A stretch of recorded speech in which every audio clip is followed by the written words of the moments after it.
Hello everyone. Thank you for being here with us. I think that we can start right now.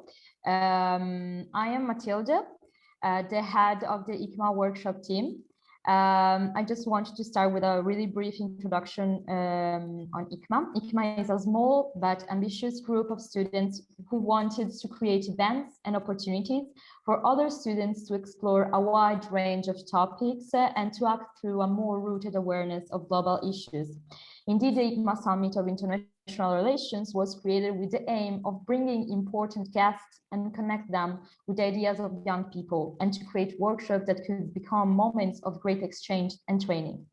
And now we are at its second edition. Today, I'm here to introduce our guest, Harriet and the conference, Power to the People, Solution to Economic Conflicts. We are here to discuss complex, but at the same fundamental issues that affect our daily lives as citizens, consumers, and individuals. The aim is to identify the connection between social change and the process of making equality a fact, a reality. And we will start by asking how the race for resources, the struggle for better life opportunities, and the exploitation of labor are linked to the inequalities generated by economic progress.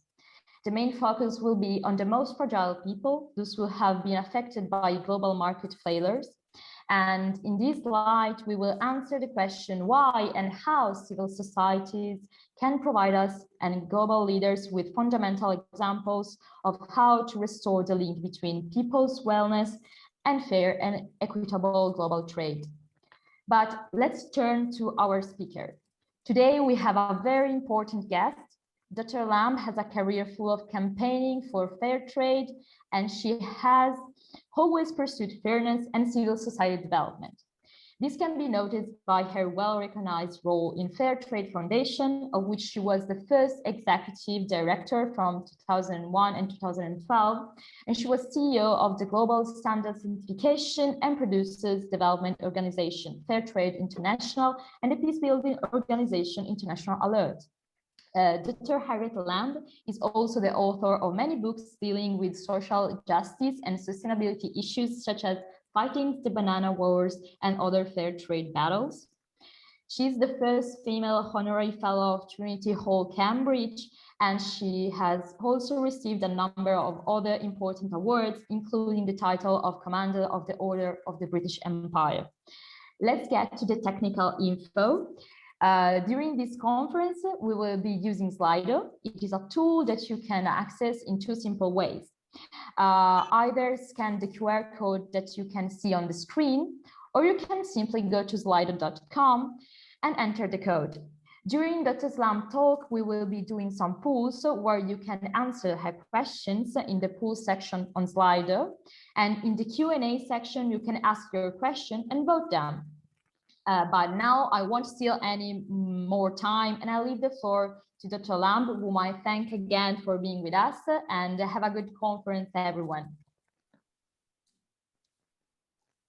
Thank you so much, Matilda, and how wonderful to see this fantastic audience. Really, congratulations to Hikma for your passion and vision of bringing people together to talk about how we, as civil society, as people, how we tackle the big issues we face today.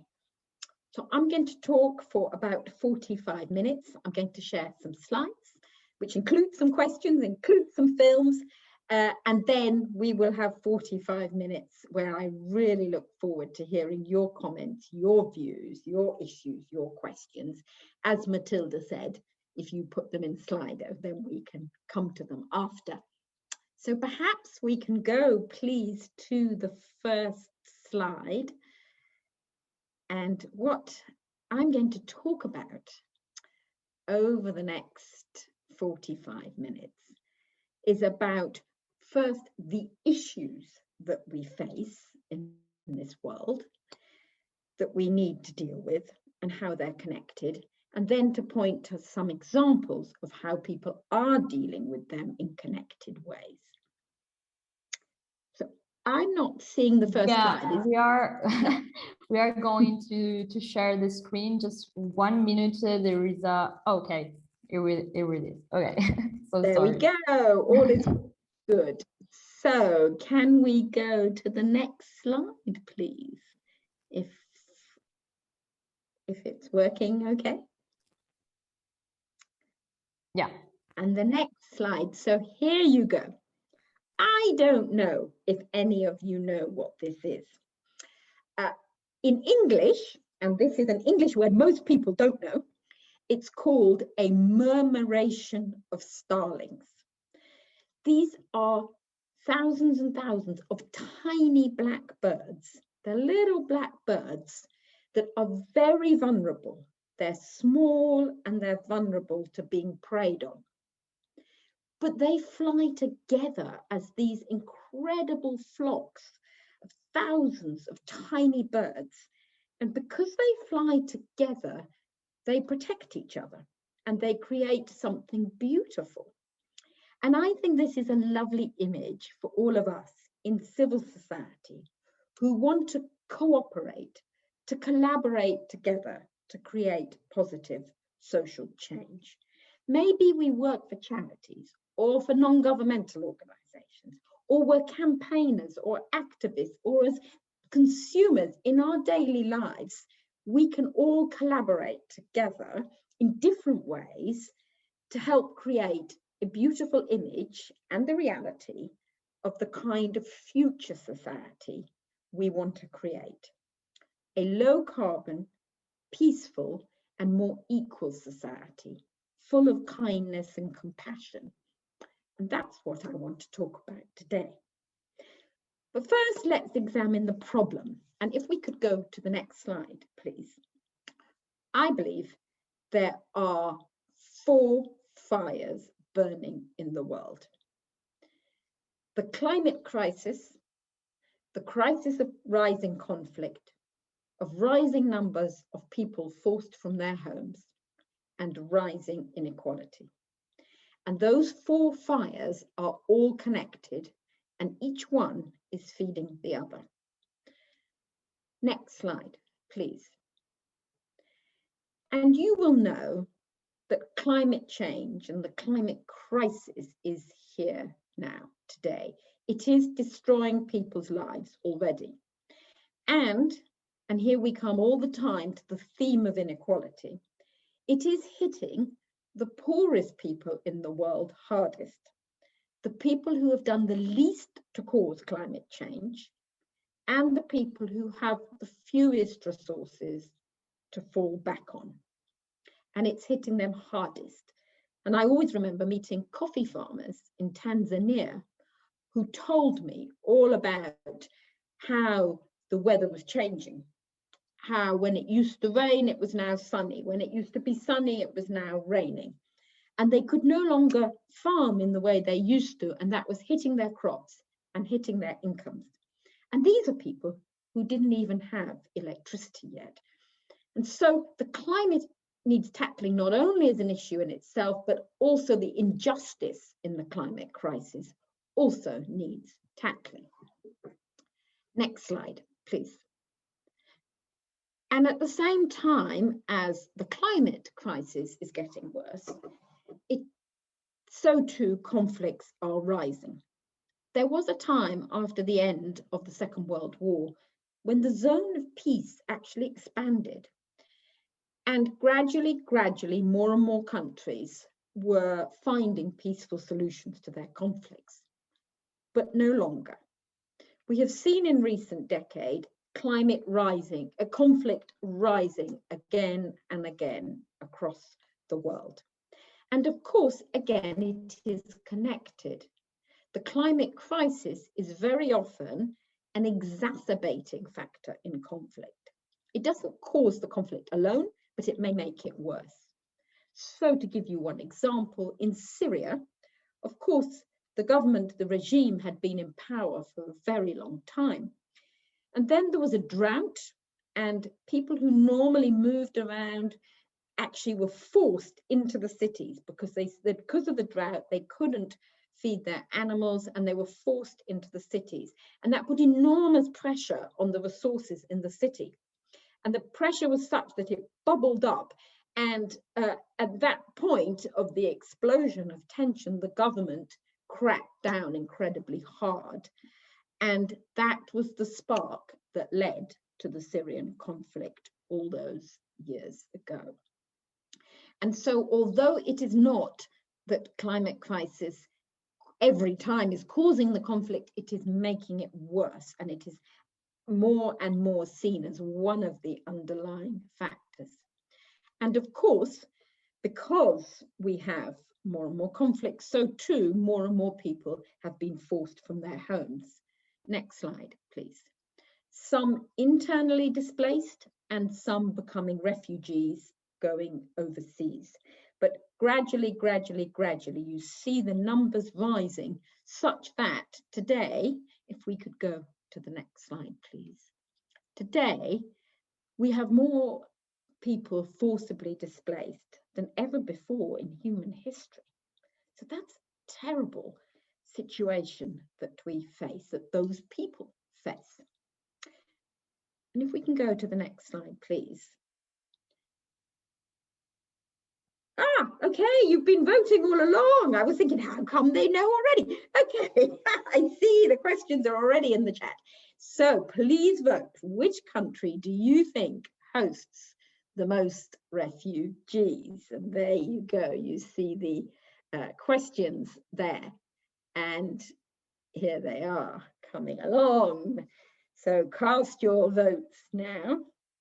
I can see you're a very well-informed audience, obviously, but people are still voting away. And I think if we, a few last people still voting, overwhelmingly, people are quite correctly identifying Turkey as the country that hosts the most refugees. And I think if we move, well, a few last people are voting, I think we'll move to the next slide, if that's possible, or perhaps it's not possible when you're, yes, and there you go. You see, as I think you nearly all correctly said, Turkey hosts by far the most refugees, but Colombia, often people don't realize how many refugees there are in Colombia, in Pakistan, in Uganda, and then Germany. And so, of course, living in Europe, we hear a lot about the refugee crisis, but actually Europe hosts very few of the world's refugees. Compared, it is again the poorest country that hosts the most of the refugees. And some of it is about numbers, the actual who hosts the most people, but it's also, of course, about how big is your own population. So to give you one example, in Lebanon, 1/4 of the population are refugees. So that's 1 in every 4 people. That is just unthinkable for a country like Britain, where, to be honest, the rhetoric against refugees rises when the numbers are tiny. In 1 year recently, we welcomed 5,000 refugees. Nothing for one of the wealthiest countries in the world. And so, again, it is the inequalities that we see playing out. If we could go to the next slide, please.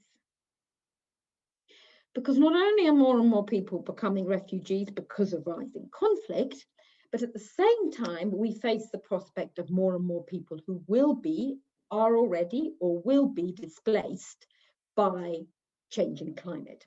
And indeed, the International Organization on Migration predicts that some 200 million people could be displaced by rising temperatures by 2050. Next slide, please. And indeed, the United Nations High Commission for Refugees has spoken about the reality that climate change is forcing people to leave their homes now, and then having a devastating impact on people who are uprooted by climate change. And we can, again, only expect that to worsen. And once again, it will hit those who have the fewest resources to cope with it first and hardest. I always remember years ago meeting an activist in Bangladesh. He's a trade unionist, actually, who worked in particular with garment workers in Bangladesh. And he spoke about how climate change is not something of the future we need to worry about.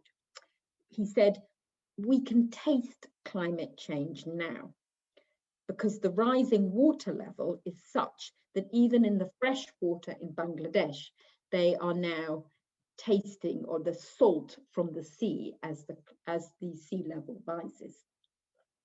If we can go to the next slide, please. And then, as I said, the fourth crisis is the rising inequalities. And if you look at the Oxfam website ever, it is full of the most shocking statistics that you can barely put your head around. It says, for example, that the 22 richest men in the world have more wealth than all the women in Africa. It is actually unthinkable. It's actually just really hard. You have to let it sink in that the 22 richest men in the world have more wealth than all the women in Africa. And this has got worse, the crisis of inequality. In my lifetime, I have seen it gradually getting worse as the mood was changed, as the economies were liberalized, as regulations were taken out, as taxation was lowered. And so you see here one example that in the 1970s, the cocoa in your chocolate bar accounted for about half the value. And this has just gone down and down and down, such that today, only 6% of what you pay when you buy a chocolate bar is paying for the cocoa from the farmers. By contrast, the farmers who work so hard in the fields, particularly, for example, in Ghana or in Côte d'Ivoire, growing the cocoa so that we can all enjoy our chocolate, they're getting 6%. But the companies are taking 35%, and the retailers, the shops, are taking 45% of the value in the global supply chain. And that's why it's examples like that that are the reason you have these extraordinary rising inequalities, with more and more wealthy people on the one hand, and more people stuck and actually perhaps pushed into poverty in the other hand. If we could go to the next slide, please. And of course, this inequality, because it's so deep-rooted across our society, it is exposed everywhere you turn. And the most recent example is, of course, during the COVID crisis. Who was hit most by the COVID crisis? It has been, of course, the poor people within countries and indeed globally. And here's one example again from Oxfam, that it took just 9 months for the top 1,000 billionaires to get their money back to where it was before. Whereas for the world's poorest, recovery will take about 10 years. So COVID exposes yet again the terrible rifts of inequality in our societies, both within countries and internationally. If we could go to the next slide, please. And so too, you see these deep inequalities when we look at climate. Who is causing the climate crisis? Who emits the most? The top 1%. The people who earn the top 1% look at their average per capita. This is average per capita consumption of carbon. The amount of carbon is there at over 70 tons compared to the bottom half of the world, who are barely edging up to 1 ton. In a way, I find this slide helpful because it does mean to reach a low carbon society, it's not that everybody has to make enormous changes. We have to also make sure that those top 1% make enormous changes. If you look at something like flying, who does all the flying? It's an extraordinarily small group of people who fly all the time. And if we can get them to stop flying, it's not that everybody has to sacrifice ever being on a plane, but the frequent flyers have to stop flying so frequently. If we could go to the next slide, please. And so here you see an atlas, and which shows you in particular that, of course, if you look not per capita, not per person, but you now look at the country as a whole, the highest emitters are, of course, China and the US. Of course they are. And then you look by comparison at the carbon footprint of Africa, which is, of course, tiny by comparison to that of the US or China, or indeed to the carbon footprint of each of us here in Europe. If you go to the next slide, please. You can see there again on the left, you see how enormous the big emissions of the big countries. And on the right, you see how it is if you look per capita, where you see there's the US right up there at the top, and there's Europe in fifth position. And of course, within Europe, again, you have differences at the amount of carbon footprint that each of us makes every year, but it is way ahead of that of the poorest countries in the world. Many of whom, and many people within those countries, to be honest, actually need to consume more because they're not eating enough. They don't have electricity at all in their homes. And so we need a complete rebalancing of that. Next slide, please. And so that is the scale of the four interconnected problems that we face. The four fires that I talked about, of the rising climate crisis, of rising conflicts and numbers of refugees, and underpinning that all rising inequality. But the good news, on the other hand, is that people are organizing in so many different ways against that. And to take one example is the extraordinary protests that young people, including school children and very young school children, have led the way. The Fridays for the Future, the school strikers have actually transformed the agendas of many of our governments, and they have really transformed the government's expectations of what they could get away with. And young people have really pushed governments to say, you have got to take action now. And I believe there are a number of different ways in which civil society, all of us, can try to change the world in which we live. And one of them is, of course, protesting. It is to be on the streets. It is to go on strike and not go to school or not go to college. It is to raise awareness and put issues on the table to push governments to act. And that is one of the extraordinary rise of action that we've seen. Next slide, please.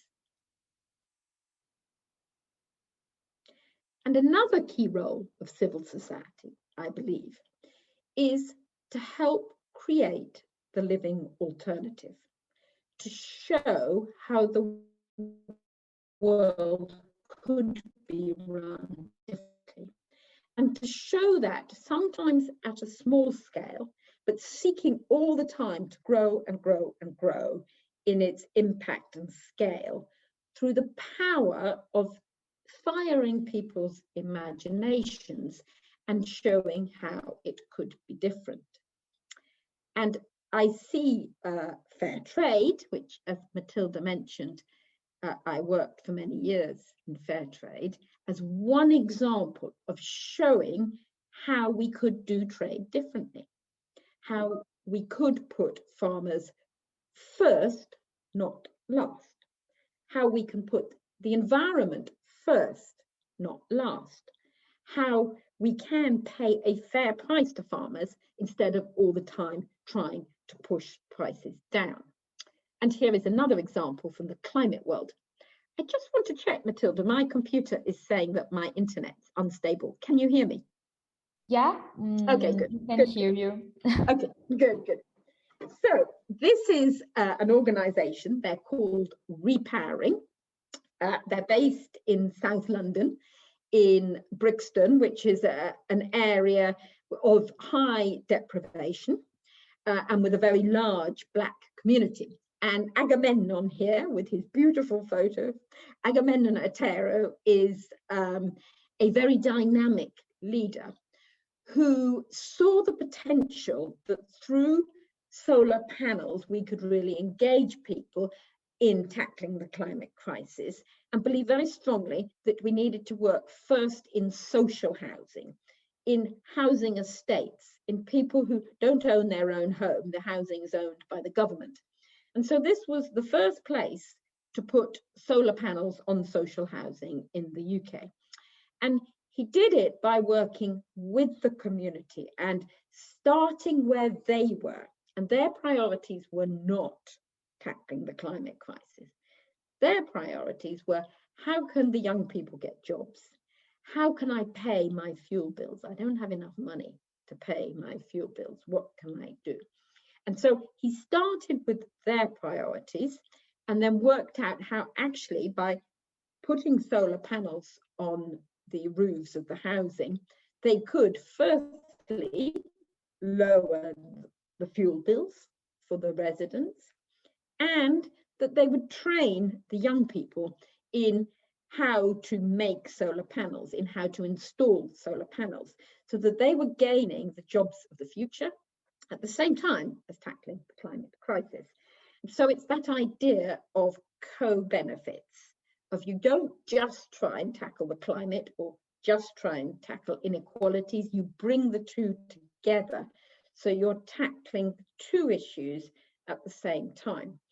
And then from there, they realized that worked really well. And they then started working to have what they call energy gardens, taking little strips of land by railways and starting to grow vegetables in them, because these were communities that were food deserts. There's no fresh food. You just can't buy it in them. So that they would start growing on the land their own vegetables, again, using power from solar panels.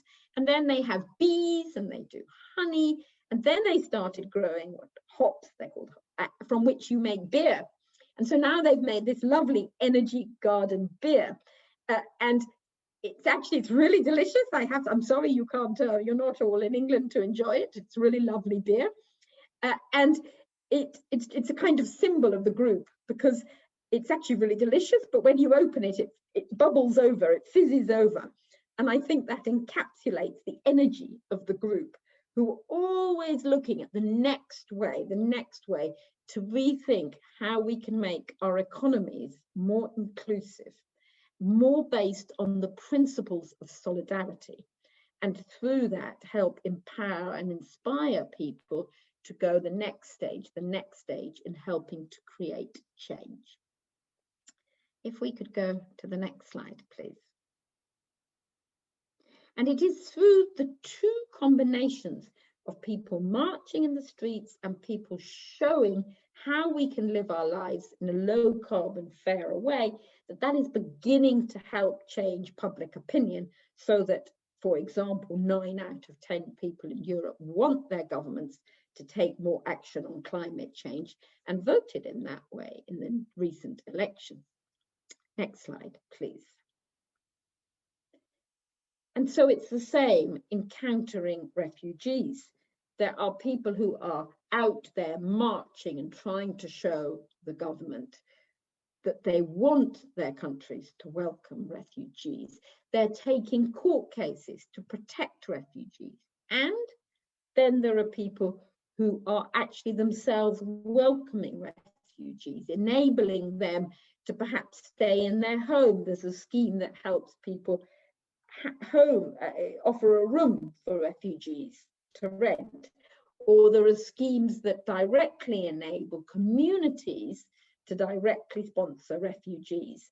It was a scheme really developed and pioneered in Canada by community groups who said, we want to show in the way we live the kind of society we want to create at scale.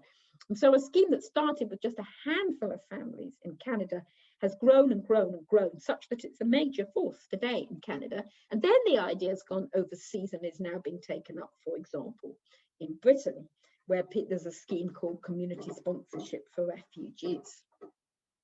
Next issue, please. Next slide, please. And so now I want to show you a film.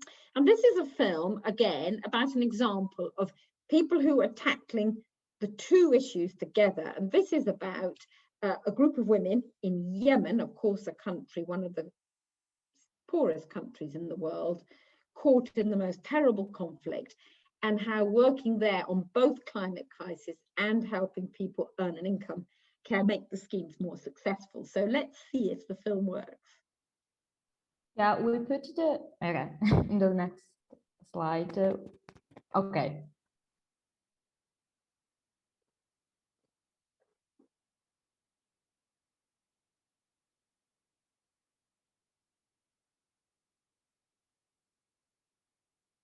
We can't hear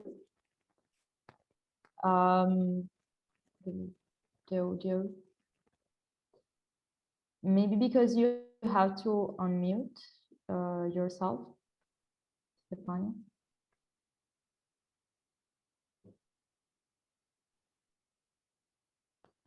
Still not working. No. Stefania, we can't hear the video.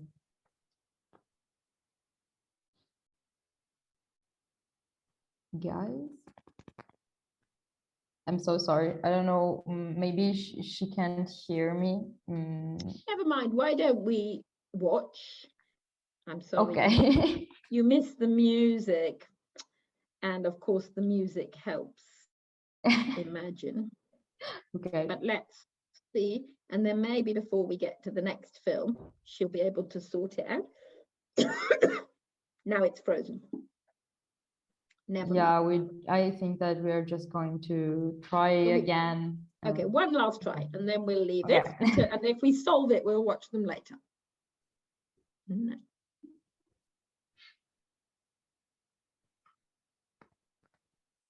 We're still not hearing it, are we? No. I'm so sorry. I don't know. Let's move to the next slide. Let's see if one of your colleagues. مديرة محطة مشروع صديقات البيئة للطاقة الشمسية.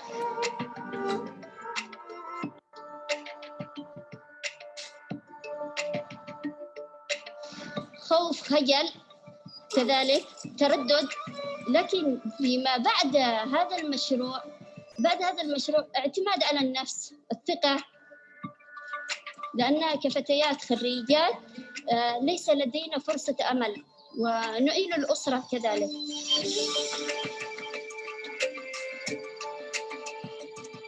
هذه الدورة التدريبية لمدة 20 يوم، فيها الدورات التدريبية.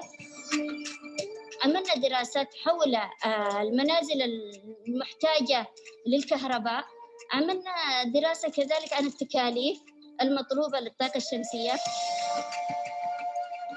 أول مشروع في مديرية عبس، صح لأنه واجهنا صعوبات في دراستها كمبتدأ لنا، كمبدئيا ل20 شخص بنوصل.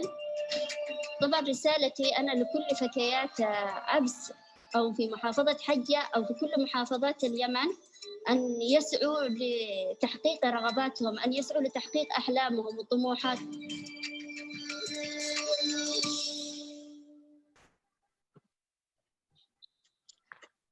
Thank you so much. Next slide, please. So well done finding it in the end. It was a bit jumpy, but I think it's still nice to have a little moment where we go and meet some amazing women. They're just graduates. They're probably the same age as some of you, who live 20 kilometers from the front line and have come together to provide solar energy, and so actually to earn an income, and also who took on the providers of fuel and were very brave to do that. And so that's one example of people coming together with the two issues. And then, of course, there's how do we all change the way that we live every day, and how we can use our power as consumers to help create and support these living alternatives, whether it's community energy or whether it's fair trade, or it's buying organically or buying proactively from small-scale local cooperatives. So take these values of the social economy and spread them wider. If we can go to the next slide, please. And fair trade's an amazing example that's been completely driven by ordinary people. It's just been driven by people like you and me, asking in the shops for fair trade, writing to companies and asking for it, and then of course buying the products when they come. And it's consumer power that has pushed companies to offer more and more fair trade good, whether it's bananas or coffee or chocolates or wine, such that fair trade is now reaching 1.7 million smallholder farmers and workers around the world. And really incredible numbers of people now know about fair trade. They recognize the fair trade mark, and it is really a way for consumers to join with farmers and workers in developing countries to try and help create a whole new economy and a whole new image of vision for people of how the economy could be run differently. Next slide, please. So we thought it would be nice now to have a think about what do you think is the best way to help drive equality? Is it through the government creating a strong welfare state? Is it through regulation and fairer taxes at the global level? Or is it through promoting local initiatives and cooperative solutions like we've just seen, the ones of repowering in Agamemnon or in Yemen or fair trade? And I can see it's wonderful to watch the lines moving, isn't it? Although the local initiatives shot up, but I can see the others coming up more and more strongly now. And of course, I know what you'll all say is, of course, we need all three. Of course we do. And what you hope or what you want to achieve through those strong local initiatives is that you are creating a mandate for our governments to take action, that you're showing that you are ready to buy fair trade, you're ready to support local community co-ops of organic food, you're ready to promote solar energy, and so you want the government to respond to that drive that you're creating. So you're at the same time creating a mandate within which it makes sense then for political parties and for governments to give priority to those issues, because there's plenty of pressure on them not to. And so that's why it's so important that we as civil society take those actions ourselves, which matter here and now, today, tomorrow, for every fair trade farmer, for example. It makes an immediate difference. And we're helping create that mandate for governments to come in and take the big, bold actions that they need to take. And so that is some of what, as you can see from this slide, what I've been trying to explain and to argue in my new book, which comes out in 2 weeks' time. So this is the first talk I've given when I've actually got a copy of my book here, in which we talk about examples of people who are angry at the injustices, and I'm sure many of you feel like that, angry at the injustices that we face and that we see, and the inequalities that we see getting worse and worse, and talks about how different people all around the world are in so many different ways taking action to help change that. If we could go to the next slide, please. And I thought it might be nice to look at another example of that, but let's see if the film works. An example here of an initiative that seeks both to tackle the climate crisis and inequality, and this is in Colombia. Let's see if we can hear the sound.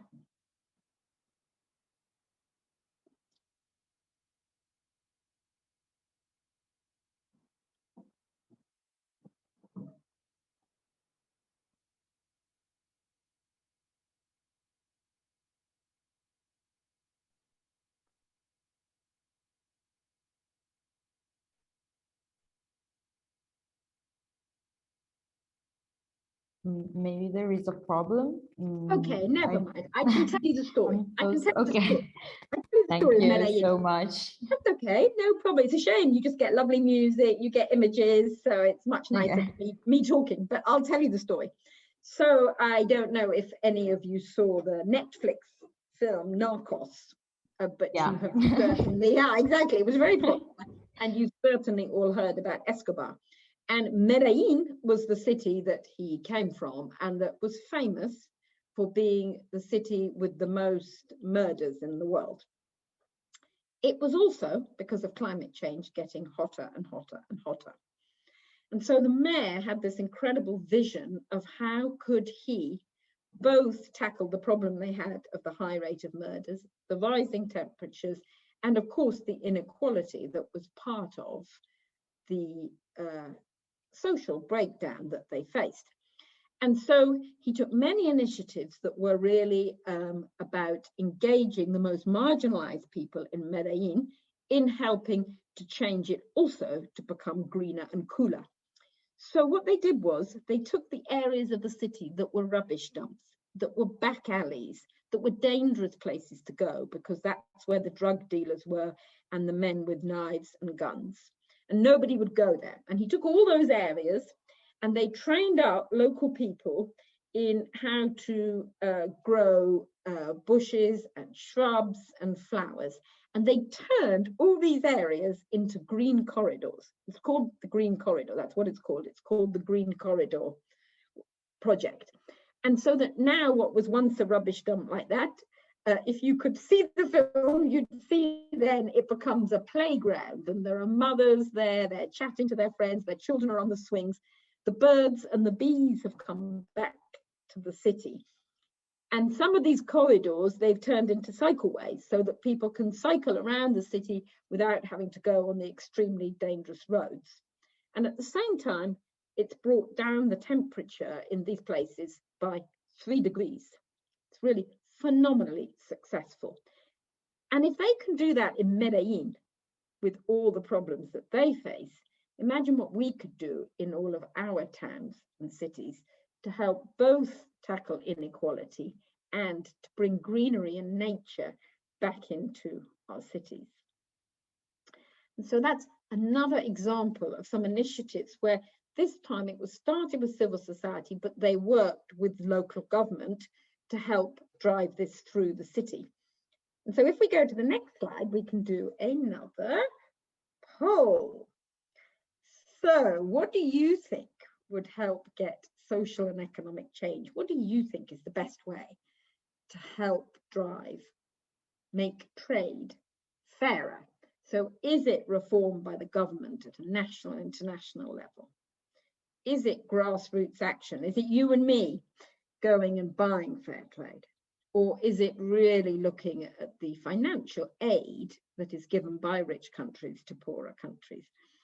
And I see that the national and international regulation shot ahead and seems to be staying there, seems to be staying up there front. And I have to say, I would agree with that. I think it needs grassroots action and individual behavior to create the mandate within which you then have to have regulation of multinational companies at a national and international level at which these companies operate. And so while government is usually at a national level, the companies are operating at the international level. And I think we're stabilizing there at about that division. And so in the book, what we talk about is that civil society is a little bit like one of these electric cargo bikes, they're called. And this is one example of, instead of having your goods that people order on the internet delivered by van, they're delivered here by an electric bicycle, where the drivers, the riders, are paid a living wage, a fair wage. They have proper conditions, not like most of work in the gig economy. And they're riding one of these electric cargo bikes. And we feel this is also an image of civil society, that on every issue, you have to bring them together, you have to connect. And at the two back wheels are the protest, being on the street, taking action to really make voices be heard. And it's the creation of those living alternatives, those models that show how the economy and society could be different, because that's what the combination of the two can inspire and help create change. And all the time driven by your front wheel. Your front wheel is driving you and it gives you the direction. And the front wheel is the values that you want to see created. This is the values that help you drive your work and to stay on the straight and narrow and to keep focused on what it is you want to achieve in terms of a more equal society, a society that is more peaceful and that is also a greener society. And the great Indian novelist Arundhati Roy, who's also an activist, she's a writer of amazing novels, but also an activist. And she said, another world is possible. And sometimes when it's really quiet, I can almost hear her breathing. Thank you very much. And I look forward to hearing your questions. That was another film, but as the films didn't work so well, want, we can change the screen and show the last video if you think that it could be useful. It's okay. If it's easy to do, fun. Yeah, I and think so. While you're doing that, people can think of the questions that they'd like to put into Slido, or comments. Also comments. It's really nice that you can also make comments. Okay, I think that we are going to see it.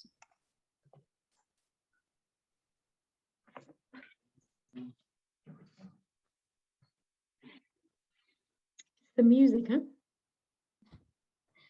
I don't know why it's not working right now. It's a shame because it's nice music as well.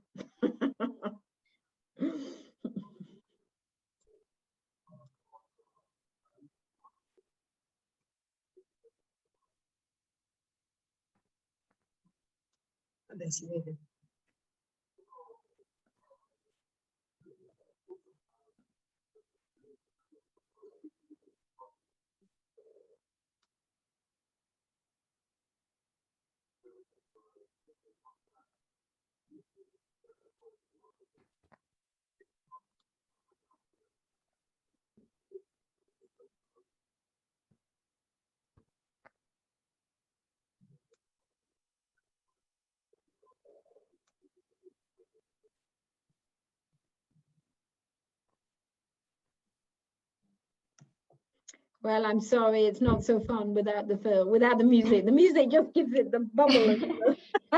Yeah, but it was really, really interesting. Okay, so I think that I just want to, thank you for your presentation. It was extremely stimulating, interesting, and certainly it touched many, consciences, at least mine. Many of the issues you deal with are extremely sensitive and partly unknown. So thank you again for your intervention, and we look forward to your book to explore some of these issues. And now the time has come for questions. While we are collecting them on Slido, a graphic made by our scriber, Sylvia Bacca, will appear. There is the last, sorry.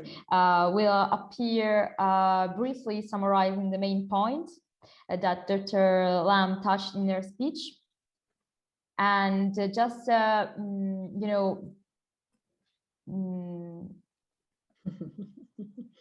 okay, now on screen you can see a poll which is very quick and so as to record attendance so that you can then get your certificate of attendance for the summit. And as the Hikma team wrote in the chat, I invite you to change your name on Zoom by putting your surname and your name. I think that we can move on the questions. So the first one. Thank you so much for your precious word and data. Do you think that South-South cooperation could be an effective solution? If yes, can you please name one? Definitely, yes. Absolutely, definitely. I think South-South cooperation is the future. I think you see it everywhere, for example, in trade between countries in Africa, for example. I mean, some of the most important areas of cooperation are around trying to find peaceful solutions to conflict and around countries trying to work together to strengthen trade, or indeed to look at working together to tackle how can they get more renewable energy. And I think that's true, that South-South cooperation is key, whether you're talking about grassroots initiatives where people and civil society can learn from each other and can support each other. And that's particularly important for countries that maybe have very repressive regimes, or maybe where the countries are in conflict or are fragile. And it's there more than ever that you need that cooperation and that support and solidarity from other organizations in neighboring countries. And then you also need it, of course, at the level of governments. And I think that's particularly important. We will in November, we have first the Youth COP26 hosted, of course, in Italy. And then we have the COP26 talks in the UK and Scotland in November. And at those talks, it's absolutely critical that the developing countries, and in particular the island states and the most vulnerable countries, that they form a very solid bloc to push the richer nations to take more dramatic action on reducing their carbon and to release the finance so that developing countries and the poor and the most vulnerable countries, particularly the island states, have the finance they need to adapt and change because they're already being hit by the climate crisis. So I think you see the need for that cooperation and solidarity at every level, from the government to the grassroots. Okay, that's perfect. We just can move on the next question. Gaia is asking, consumers' awareness is important to hold MNCs accountable, but we witness a growing phenomenon of greenwashing. How to gain a spread awareness on this? Yeah, very good question. So, I mean, there is no question that we need every company in the world to be setting zero carbon targets and to be laying out their plans of how they will transition quickly to zero carbon footprint. And at the same time as tackling the other issues, in particularly around inequality and injustice in their supply chains. And so we need that growing, you hear more and more companies now saying that I'm doing this and I'm doing that. And obviously we have to welcome that. We have to welcome the fact that companies feel they need to be seen to be taking action on the climate. On the other hand, as you say, the danger is that then it's greenwashing. And I guess there are two sorts of solutions to that. One is, two or three actually. One is journalists and civil society holding companies to account. It's people publishing articles about what they find. It's raising questions. It's writing to companies. It's an old tactic of buying a share. You buy a share of €1. So you can go to their annual general meeting and you can raise questions and you can say, what have you been doing? And is that real? And what proof do you have? And has it been audited? I don't want your PR. I want to know, has it been audited what you've done to reduce your carbon footprint? And so that is one, holding companies to account. I think number two is looking at certification schemes. So just as in the, are the companies being fair to the farmers? Well, you look for the fair trade mark. because it's independent. Fair trade works with thousands of companies, so it's completely independent, and it makes a rigorous assessment against criteria for the farmers, for the workers, for the traders, for the companies. And so that's certification, or organic is of course another certification. And then I think finally you have to have government regulation.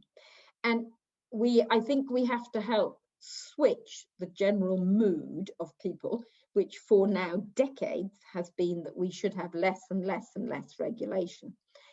And what we need is more regulation to make sure that companies really do what they say they're going to do, or they do what they need to do if we're going to reach zero carbon.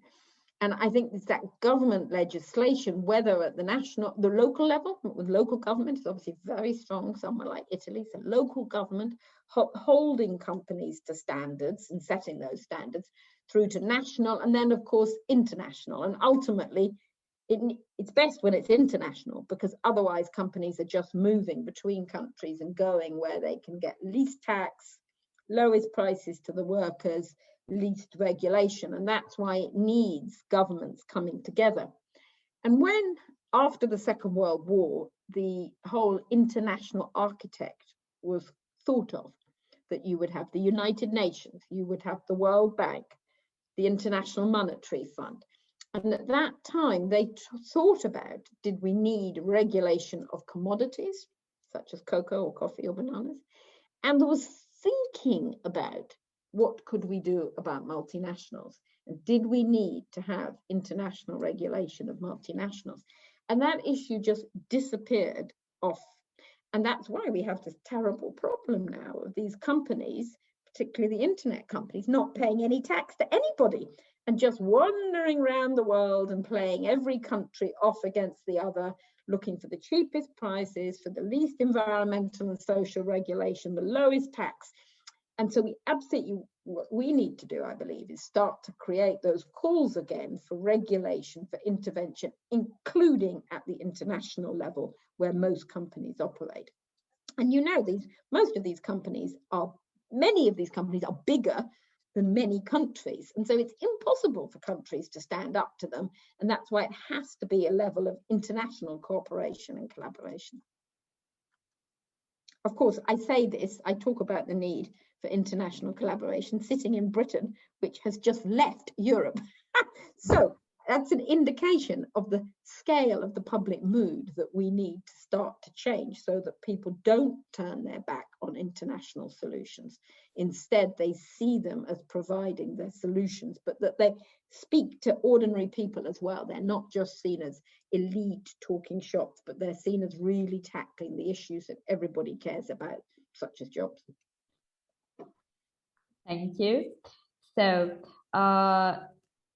and Gaia is just thanking you on the chat.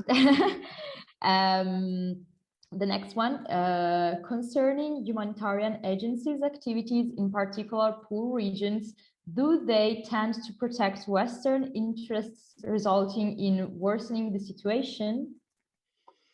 I'm so glad you asked that question. I don't think so.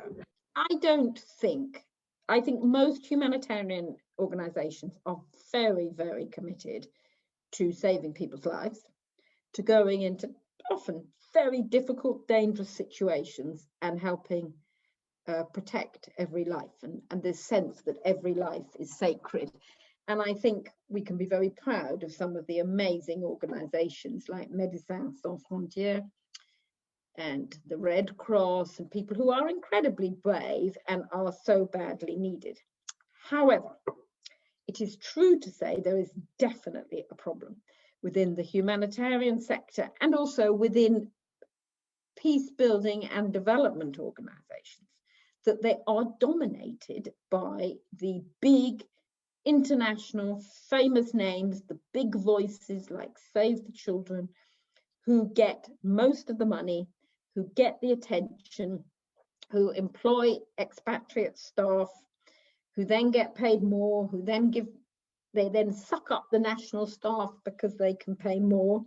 It's really a problem. And local organizations and national organizations really struggle then to find the finances and the funding that they need. And an example would be that I talked about Lebanon earlier, an amazing organization in Lebanon called Basme Zitoune, started by Syrian refugees who found themselves in Lebanon and started working with they are Syrian refugees, working with Syrian refugees, working actually in particular with Palestinian Syrian refugees. And I think it is just worth for one moment sending our thoughts to the Palestinians who face the most terrible situation at the moment in the Gaza Strip. And actually Basme Zitoune work in this refugee camp in Lebanon, in Beirut. But don't think camp, don't think tents, because Palestinians have lived here for decades now. And it's a small bit of land, they have no rights. It is the busiest, most crowded place I've ever been to in my life, where there are people moving all the time and running around, and people obviously working on building sites, coming home, and little kids running errands. And in there, Basme Zitoune are working to help children get an education who couldn't have it otherwise, to help young people learn about using the internet, to help older women do sewing, a whole range of vital services they provide to the local community, including what's called peace education, which is really helping children, Syrian refugee children who've seen the most terrible violence, learn to play again, learn to laugh and sing and dance and paint and draw. It's really amazing work they do. And they really struggle to get money because they're Syrian organization in Lebanon. They're not led by white people. They're not a big international name. And so I absolutely think it's really vital that the sector, that the non-governmental organizations working at humanitarian, in development, in peace building, really look at how they can make sure their organizations are led by people, are led by national people, and are not crowding out the funding that those nationally led organizations really need. So it's interesting, it's an example of inequalities within civil society, within those inequalities that run through the world as a whole, also run through then non-governmental organizations, charities, and the humanitarian sector, which you hope are part of the solution. And so that's why it's never enough to just think that NGOs can solve the problems or something. No, they too have to work all the time at how can they stay relevant, interesting to young people, reach out and have more impact. How can they develop more clever strategies? And how can they themselves counter the inequalities within themselves? And that's one big issue. Another big issue in the environmental movement is that it's very dominated by white people, frankly, and that it's not reaching out to Black and minority ethnic communities. And nor is it, and it's very elite dominated in the UK, for example. So making sure that these movements for social change are also themselves taking on board their values. Thank you. Thank you so much for your answer. So what do you think about the debate on Western countries and organizations intervening to aid the poorer countries and the critiques of neocolonialism they face?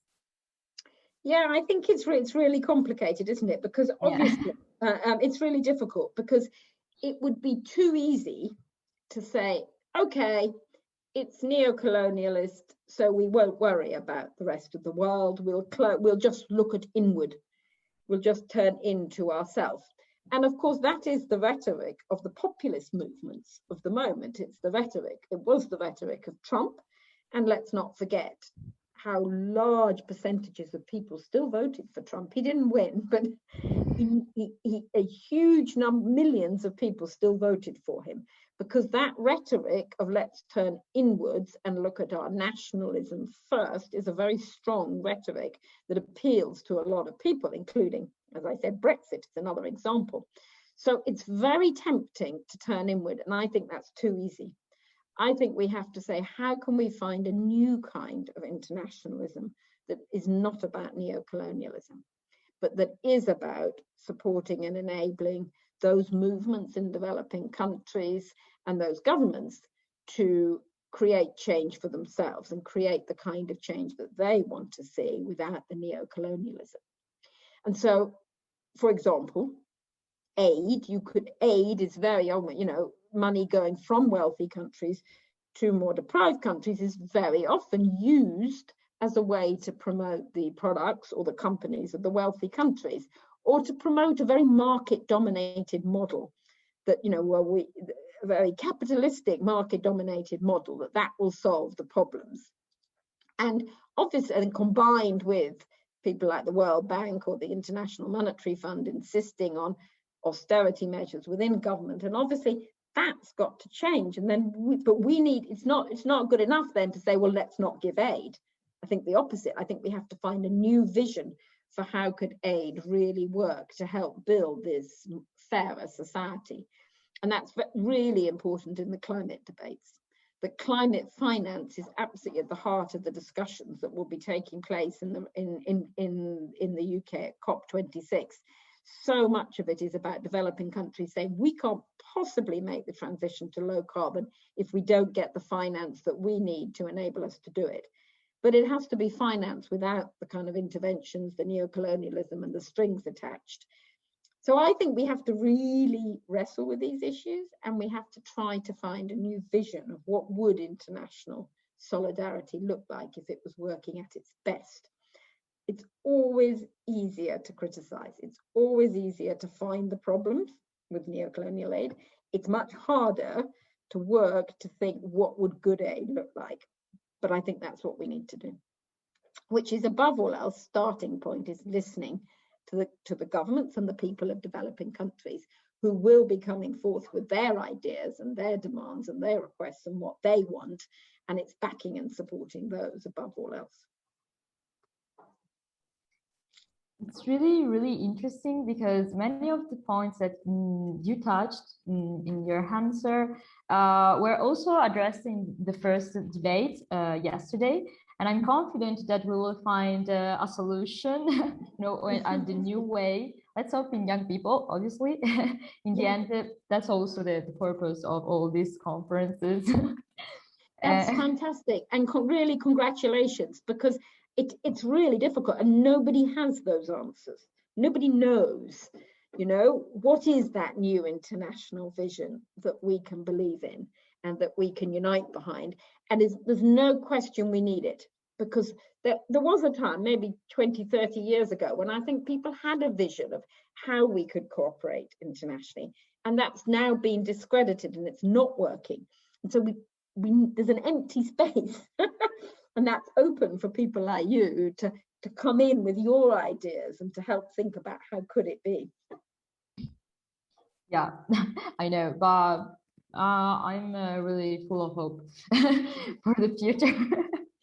And one issue that really needs addressing is around trade. And it used to be some years ago, there were big campaigns about making trade fair. I don't mean buying fair trade, I mean making all of trade fairer. Those were really big debates that people marched on and people lobbied their governments on and argued about. And there was the whole sort of alternative movements. And that's kind of disappeared. Nobody's really arguing now about how to make trade fairer. And that really needs taking up again, because that's, okay, we just had a discussion that we still need aid, but far more important than aid is trade, far more important. And if we could make trade fairer so that there were much better balance of money flows within global supply chains, that would, of course, be the much better long-term structural solution to the poverty that still blights so many countries, which is the reason they need aid. But actually, if you could make trade fairer, then you, in the end, wouldn't need aid, except in a crisis. Of course, there are always crises, but normally you shouldn't have to need aid if you could just get a fair price for your cocoa, your coffee, your bananas, your precious metals, your minerals, including, by the way, and I think that's really interesting, the minerals that go into renewable energy. And I think that whole examination of how can we make supply chains fairer for renewable energy as well is going to really grow. Yeah, you're right. Just let's move on to the next question. It's a little bit different. What do you think about the actual social protests in Colombia? Are they anger turning into action? The social protests in Colombia. Yeah. Honestly, I probably don't know enough about them. I wouldn't feel able to comment about that, to tell you the truth. I mean, I obviously think Colombia is an extraordinary, it's been through an extraordinary change in recent years. Colombia had the longest running civil war until quite recently. I mean, it was so hard to bring that civil war to an end. And I think it's an extraordinary example, actually, of peace building at work, and the way that the government did manage finally to bring to find a conclusion to the longest running civil war. And that really did include bringing in the victims, bringing in women, of course, bringing in the FARC and the guerrillas as well as the military. It was really a very carefully put together peace process that was based on looking at what other countries had done to do it successfully. So it is an extraordinary transition that Colombia went through. And then you've got these terrible and deep inequalities remaining, and issues that people are angry about and are protesting about.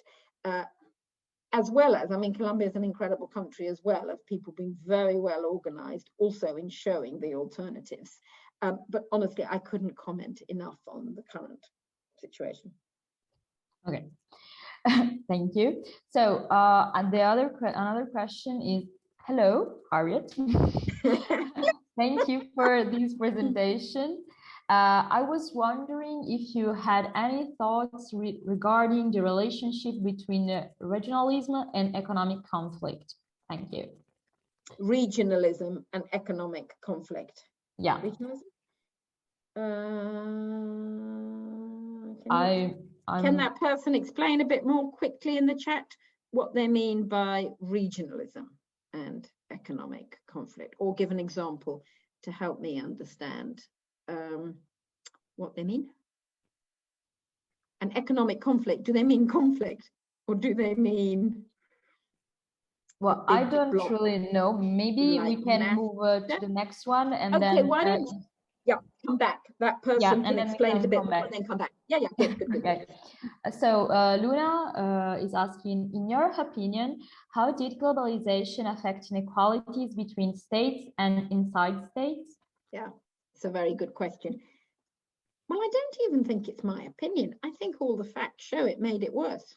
There's just no question that inequalities have every single graph that you can look at can show you how inequalities have just gone like that, up and up and up and up. And it doesn't matter which examples you look at, and it's undoubtedly linked with two things. Now, first is globalization, and the second one is liberalization. Because you could have a kind of globalization that was still regulated, where you did have international tax regimes, where you did have higher rates of tax on companies and on the wealthy. But it's the combination of the two that has led to the extraordinary explosion in inequality of globalization and no regulation. And then I think that in itself has fed a very populist agenda that comes out against government and against regulation. So it's self-protecting and self-perpetuating. And that's why, you see these movements of people saying we want to keep government out and we don't want to pay taxes, without thinking through, well, what is the price you're paying if you don't have health service, or you don't have roads, or you don't have education.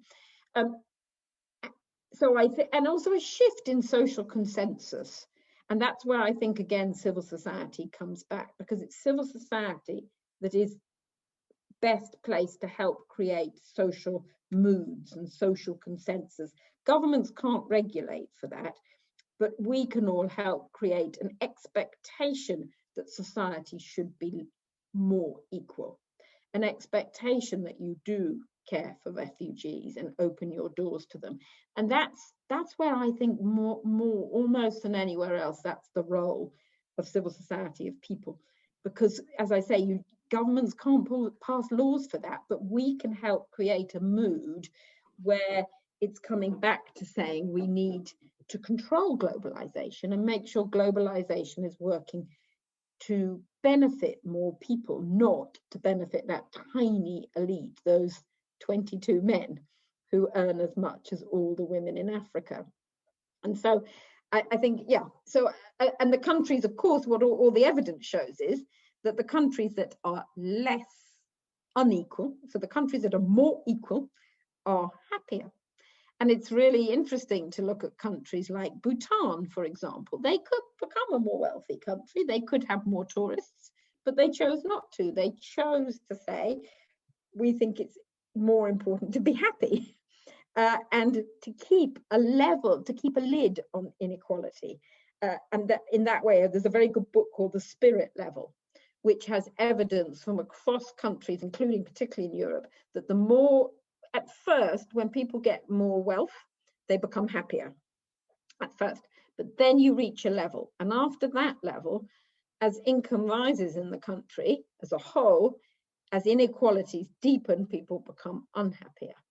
That it's no longer the constant growth, the myth of we must constantly chase growth, actually is not making people any happier. It's actually leading to more inequality and making people more unhappy, because it's pursuing growth as a national figure, not looking at how is it being used, how is it addressing inequalities within society.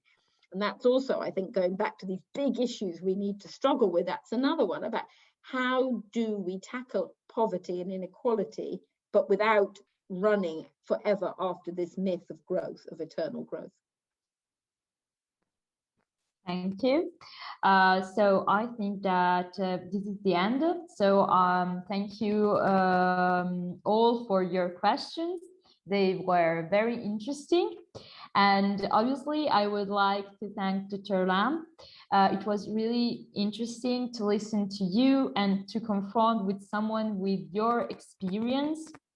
You managed to cover many points. We were very, very stimulating.